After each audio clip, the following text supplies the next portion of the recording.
Good afternoon students. जैसा कि मैंने इसके पहले वाले हिस्ट्री में आपको फर्स्ट चैप्टर जी हिस्ट्री का जो था फ्रांसीसी क्रांति के बारे में बताया था। मैंने आपको दो टॉपिक जो थे, एक टाइड और एक टाइल जो था उसके बारे में बताया।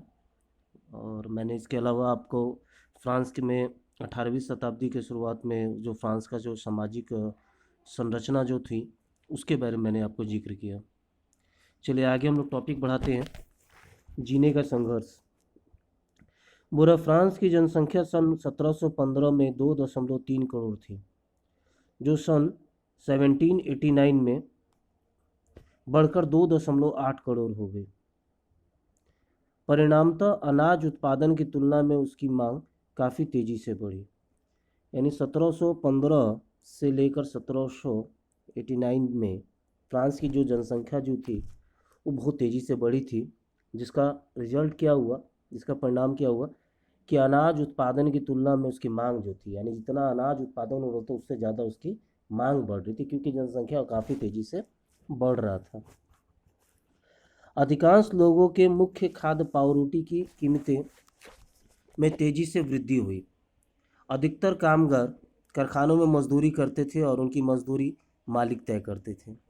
इसके अलावा उस समय बता रहा है आपका कि ज़्यादातर लोग जो थे वो पावरोटी का इस्तेमाल करते थे और उसकी कीमत जो थी काफ़ी तेज़ी से बढ़ रही थी, क्योंकि मांग ज़्यादा था और उत्पादन कम हो रहा था।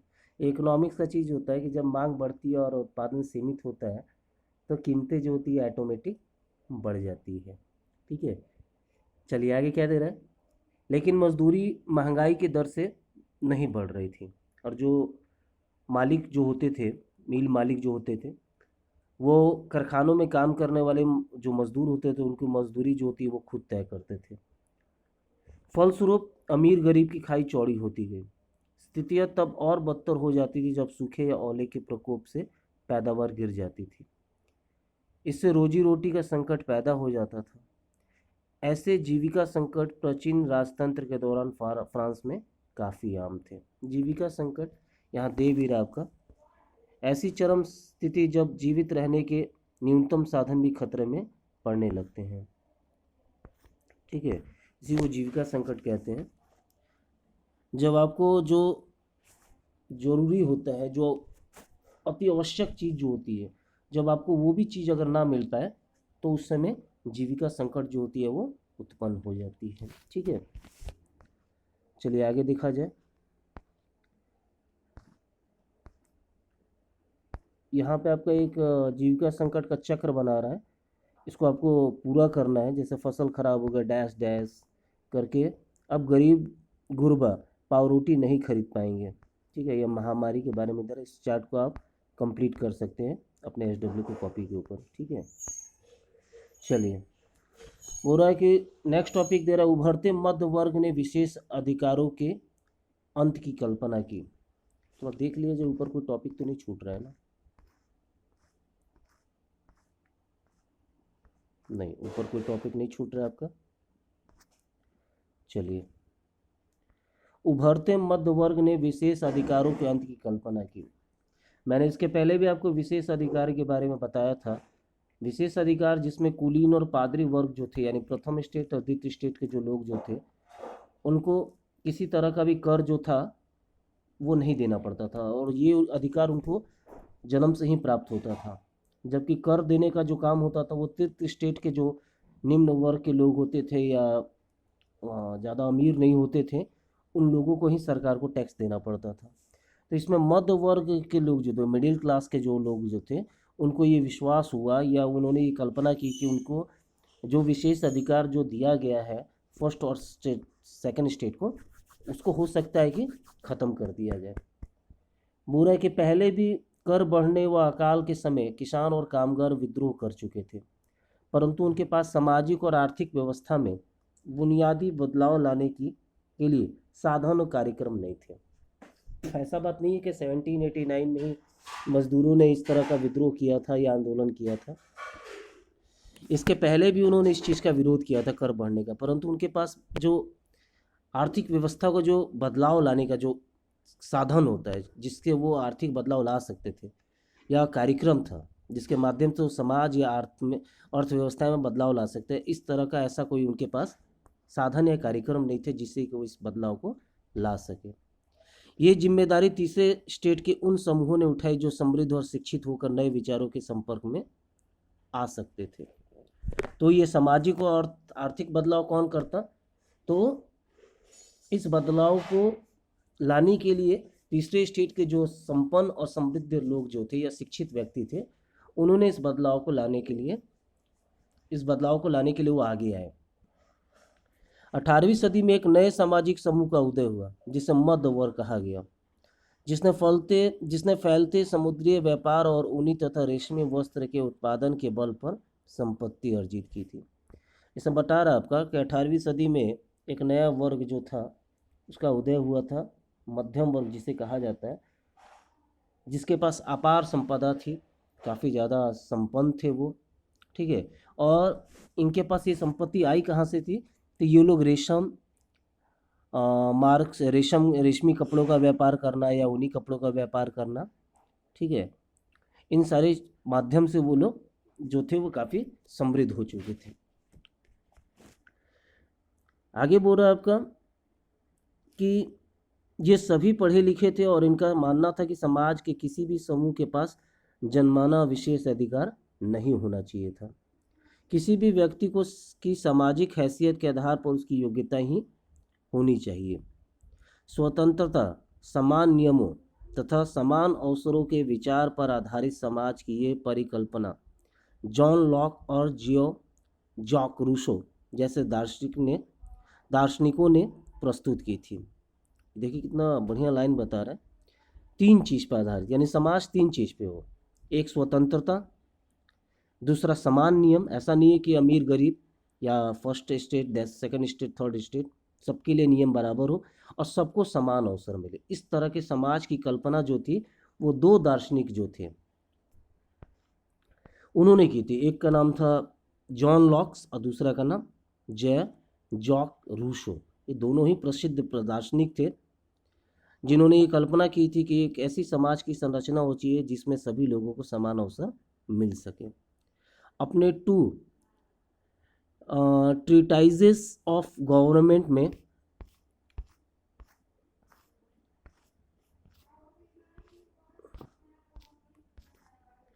लॉक ने राजा के दैवी और निरंकुश अधिकारों के सिद्धांत का खंडन किया है। उनकी किताब है जिस किताब का नाम है 2 ट्रीटाइजेस ऑफ गवर्नमेंट, जिसमें उन्होंने राजा के निरंकुश अधिकारों के सिद्धांत का खंडन किया है, विरोध किया है। जिस तरह से राजा को बहुत ज़्यादा अधिकार प्राप्त है उन अधिकारों का। रूसी ने इसी विचार को आगे बढ़ाते हुए जनता और उसके प्रतिनिधियों के बीच एक सामाजिक अनुबंध पर आधारित सरकार का प्रस्ताव रखा। रूसो ने इसी विचार को आगे बढ़ाते हुए एक ऐसी सरकार का प्रस्ताव रखा जो समाज से जुड़ा हो, जो समाज से बंधा हो। मॉन्टेस्क्यू ने the spirit of the laws नामक रचना में सरकार के अंदर विधायिका, कार्यपालिका और न्यायपालिका के बीच सत्ता का विभाजन की बात की, जो कि आप जानते भी है, ठीक है। हमारा लोकतंत्र जो है जो 4 स्तंभ पे खड़ा रहता है, आपने 8th क्लास में पढ़ा था, विधायिका, कार्यपालिका और न्यायपालिका। इसके अलावा चौथा है आपका मीडिया। तो इस विचार को उन्होंने अपने किताब द स्पिरिट ऑफ लॉज नामक बुक के अंदर मॉन्टेस्क्यू ने ये विचार रखा था कि सरकार के अंदर कार्यपालिका, विधायिका और न्यायपालिका जो है उसके अंदर सत्ता को बांटा जाए। जब संयुक्त राज्य अमेरिका में 13 उपनिवेशों ने ब्रिटेन से खुद को आज़ाद घोषित कर दिया तो वहाँ इसी मॉडल की सरकार बनी। फ्रांस के राजनीतिक चिंतकों के लिए अमेरिकी संविधान और उसमें दी गई व्यक्तिगत अधिकारों की गारंटी प्रेरणा का एक महत्वपूर्ण स्रोत बनी। इसके पहले मैंने आपको बताया था कि फ्रांस जो था जिसने अमेरिका के 13 उपनिवेशों को ब्रिटेन से छुड़ाने में मदद की थी, ठीक है, मदद की थी।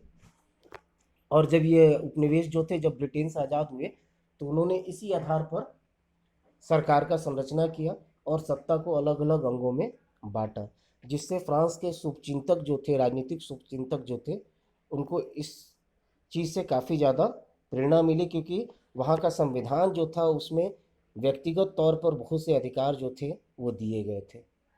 दार्शनिकों के इन विचारों पर काफ़ी कॉफ़ी हाउसों व सैलून की गोष्ठियों में गर्मा गर्म बहस हुआ करती थी। दार्शनिक जो थे, जो अलग अलग जैसे मॉन्टेस्क्यू के विचार हो गए, रूसो के विचार हो गए, ठीक है, इन सारे लोगों के विचारों को लेकर लोग जो थे वो काफ़ी ज़्यादा उसके पर वो लोग डिबेट्स करते थे, वाद विवाद जो होते थे, या आपका गोष्ठी के अंदर वो लोग बहस करते थे, ठीक है। और पुस्तकों और अखबारों के माध्यम से इनका व्यापक प्रचार प्रसार हुआ करता था। पुस्तकों और अखबारों के को लोगों के बीच जोर से पढ़ा जाता था ताकि अनपढ़ भी इस चीज़ को पढ़ सके, समझ सके। इसी समय लुई 16वां द्वारा राज्य के खर्चों को पूरा करने के लिए फिर से कर लगाए जाने की खबर से विशेष अधिकार वाली व्यवस्था के विरुद्ध गुस्सा भड़क उठा।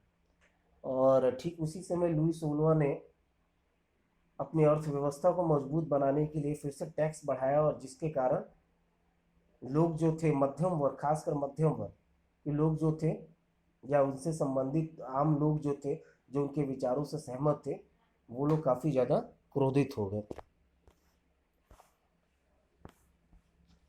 क्रांति की शुरुआत। देखिए यहाँ से अब आपका ये चैप्टर जो है ना और इंटरेस्टेड होता चला जाएगा। यहीं से आपको बताएगा कि किस तरह से क्रांति जो थी वो शुरू हुई थी। बुरा, पिछले भाग में आप देख चुके हैं कि किन कारणों से लुई 16वां ने कर बढ़ा दिए थे। आपको मैंने इसके पहले वाले टॉपिक में भी आपको जिक्र किया था कि जब राजगद्दी पे बैठा था लुई 16वां, तो उस समय उसकी राजकोष जो थी वो पूरी तरह से खाली हो चुकी थी। इसके अलावा उसके ऊपर कई अरब लिब्रे का बोझ पहले से ही लदा हुआ था। उसने कई सारे दूसरे देशों से कर्ज लिए हुए थे। इससे उसकी आर्थिक व्यवस्था जो थी पूरी तरह से डगमगाई हुई थी। क्या आप सोच सकते हैं कि उसने ऐसा कैसे किया? प्राचीन राजतंत्र के तहत फ्रांसीसी सम्राट अपनी मर्जी से कर नहीं लगा सकता था। इसके लिए उसे स्टेट जनरल प्रतिनिधि सभा की बैठक बुलाकर नए करों के अपने प्रस्ताव पर मंजूरी लेनी पड़ती थी। स्टेट जनरल एक राजनीतिक संस्था थी जिसमें तीनों स्टेट अपने अपने प्रतिनिधि भेजते थे, लेकिन सम्राट ही यह निर्णय करता था कि इस संस्था की बैठक कब बुलाई जाए। इसकी अंतिम बैठक जो थी वो 1614 में बुलाई गई थी। देखिए कितना मेन चीज़ बता रहे हैं यहाँ पर, आपको बता रहा है कि जो टैक्स बढ़ाया जाता था सम्राट के द्वारा, वो अपनी मर्जी से टैक्स को नहीं बढ़ा सकता था। उसके लिए उसको प्रतिनिधि सभा यानी स्टेट जनरल की अनुमति लेनी पड़ती थी। परंतु स्टेट जनरल की सभा कब बुलानी है इसका निर्णय जो था वो सम्राट करता था। और इस स्टेट जनरल यानी प्रतिनिधि सभा के अंदर तीनों स्टेट के प्रतिनिधि जो थे वो सदस्य होते थे, और वो लोग वहाँ पर जमा होते थे। तीनों स्टेट मतलब प्रथम स्टेट, द्वितीय स्टेट और तृतीय स्टेट। फ्रांसीसी सम्राट लुई 16वां ने 5 मई 1789 को नए करों के प्रस्ताव के अनुमोदन के लिए स्टेट जनरल की बैठक बुलाई। 5 मई 1789 को फ्रांस ने प्रतिनिधि सभा की बैठक बुलाई, जिसके अंदर वो कर जो था वो बढ़ाना चाहते थे। प्रतिनिधियों की मेज़बानी के लिए वर्साय के एक आलीशान भवन को सजाया गया। पहले और दूसरे स्टेट ने इस बैठक में अपने 300 प्रतिनिधि भेजे, जो आमने सामने की कतारों में बिठाए गए। यानी प्रथम स्टेट से 300 प्रतिनिधि और दूसरे स्टेट से 300 प्रतिनिधि जो थे वो वर्साय के आलीशान महल के अंदर जाकर के अंदर वो लोग उपस्थित हुए, और उनको आमने सामने बैठाया गया कतार में। जबकि तीसरे स्टेट के 600 प्रतिनिधियों को उनके पीछे खड़ा किया गया। यानी तीसरे स्टेट के प्रतिनिधियों को बैठने की हुई अनुमति जो थी वो नहीं दी गई। तीसरे स्टेट का प्रतिनिधि इसकी अपेक्षाकृत समृद्ध और शिक्षित वर्ग कर रहे थे, जबकि मैंने आपको पहले ही इसके पहले लो टॉपिक में बताया कि मध्य वर्ग का उदय हो चुका था, जो कि समृद्ध और शिक्षित थे। हो रहा है कि शिक्षित और किसानों, और किसानों, औरतों और कारीगरों, किसानों, औरतों और कारीगरों, किसानों, औरतों और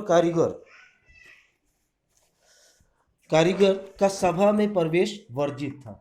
यानी किसान जो थे या कारीगर जो थे, इन लोगों को इस प्रतिनिधि सभा के अंदर बैठने नहीं दिया गया था।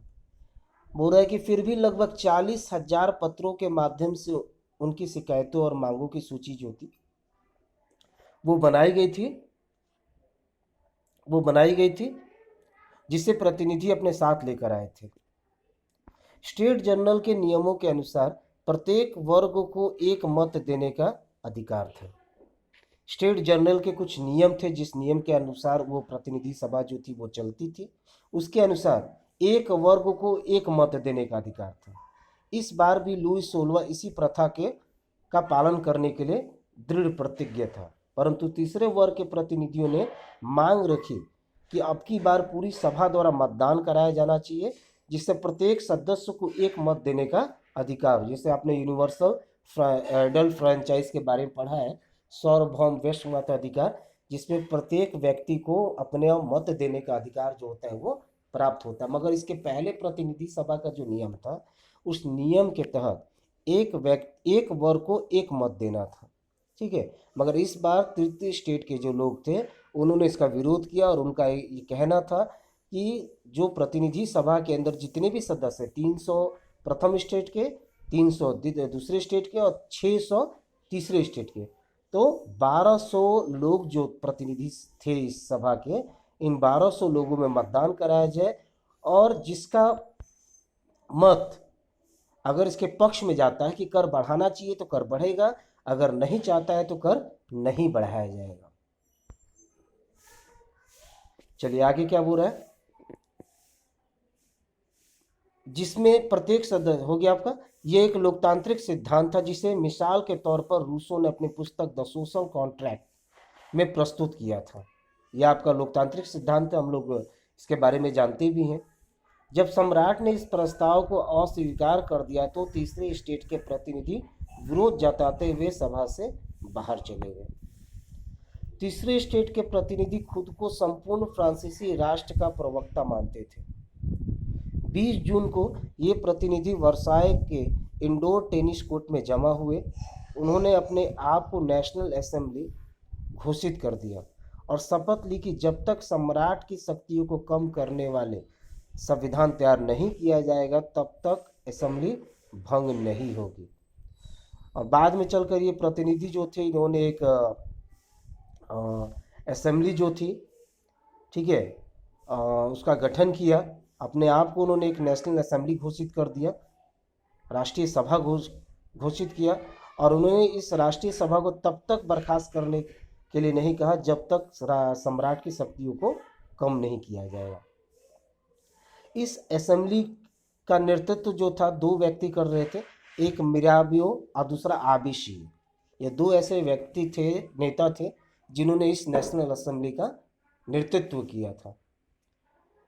आपको ये जानकर बहुत ज़्यादा आप अचंभित होंगे या आश्चर्यचकित होंगे कि ये दोनों जो थे, एक जो कि कुलीन परिवार से था और दूसरा जो था वो आपका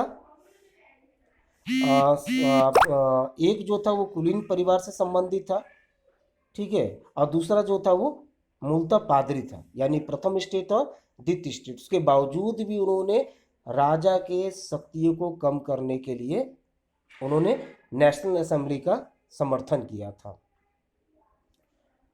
बोल रहे कि आपका मिराबियो का जन्म कुलीन परिवार में हुआ था, लेकिन वह सामंती विशेष अधिकार वाले समाज को खत्म करने की जरूरत से सहमत था।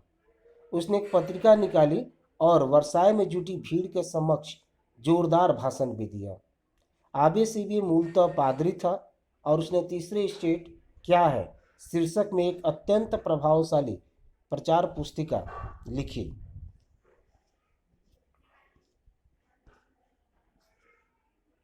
जिस वक्त नेशनल असेंबली संविधान का प्रारूप तैयार करने में व्यस्त था, पूरे फ्रांस में आंदोलन हो रहा था।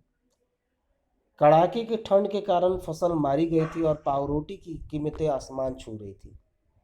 बेकरी मालिक स्थिति का फायदा उठाते हुए जमाखोरी में जुटे हुए थे। बेकरी के दुकान पर घंटों के इंतजार के बाद गुस्साई औरतों की भीड़ ने दुकान पर धावा बोल दिया और दूसरी तरफ सम्राट ने सेना को पेरिस में प्रवेश करने का आदेश दिया था। क्रुद्ध भीड़, गुस्साई भीड़ ने 14 जुलाई को बास्तील पर धावा बोलकर उससे नेस्ता नाबूद कर दिया। इसका ये आपको पहला जब मैंने टॉपिक शुरू किया था चैप्टर का, उसमें इसका जिक्र किया था बास्तील का किला, और उसमें थोड़ा सा स्टार्ट किया था कि मतलब अचानक से लोगों को ये पता चला कि सम्राट जो है उनके ऊपर गोली चलाने वाला है, इसलिए उन्होंने गुस्सा होकर बास्तील का किला जो था उसको बाहर धावा बोलकर और उसकी वहाँ पर जो आर्म्स और एमिनेशंस जो रखे हुए थे उसको लूट लिए थे। पूरा देहाती इलाकों में गांव गांव यह अफवाह फैल गई कि जागीरों के मालिकों ने भाड़े पर लठैतों लुटेरों के गिरोह बुला लिए हैं जो पक्की फसलों को तबाह करने निकल पड़े हैं। कई जिलों में भय से आक्रांत होकर किसानों कुदालों और बेलचों से ग्रामीण किलों पर आक्रमण कर दिया। उन्होंने अन्न भंडारों को लूट लिया और लगान संबंधी दस्तावेजों को जलाकर राख कर दिया। कुलीन बड़ी संख्या में अपने जागीरें छोड़कर भाग गए। बहुतों ने तो पड़ोसी देश में जाकर शरण ली। बुरा है कि अपनी विद्रोही प्रजा की शक्ति का अनुमान करके लुई 16वां ने अंततः नेशनल असेंबली को मान्यता दे दी और ये भी मान लिया कि उसकी सत्ता पर अब से संविधान का अंकुश होगा।